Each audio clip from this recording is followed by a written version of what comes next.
How to restart TikTok without deleting it. So hello guys, welcome back to my YouTube channel. In this video I'll be showing you how to restart your TikTok without actually having to delete the application itself. So if you're on your Android, simply select the application application for a long period of time, and once you click your application for a long period of time, you will see the I button over here. Simply click on it, and once you're inside here, so just head over to settings, storage, and once you're inside here, make sure you clear your cache and clear your data as well from over here. And once you do that, what it basically does is refreshes your app without actually having to delete it. So you might want to re-log in with your account once you clear your data.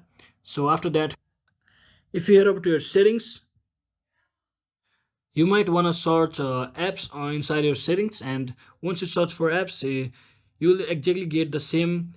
You'll have to do the same thing from over here as well, but as I have already done, I will not do it once again because it's the same thing as you can see here. So in iPhone there may be option to offload the application, but in Android there is not one. So you can also use the force stop button if it's not working properly. So that is exactly how you can easily restart your TikTok without actually having to delete it. So hope this video was helpful. If it was, don't forget to like and subscribe to the channel. See you on the next one.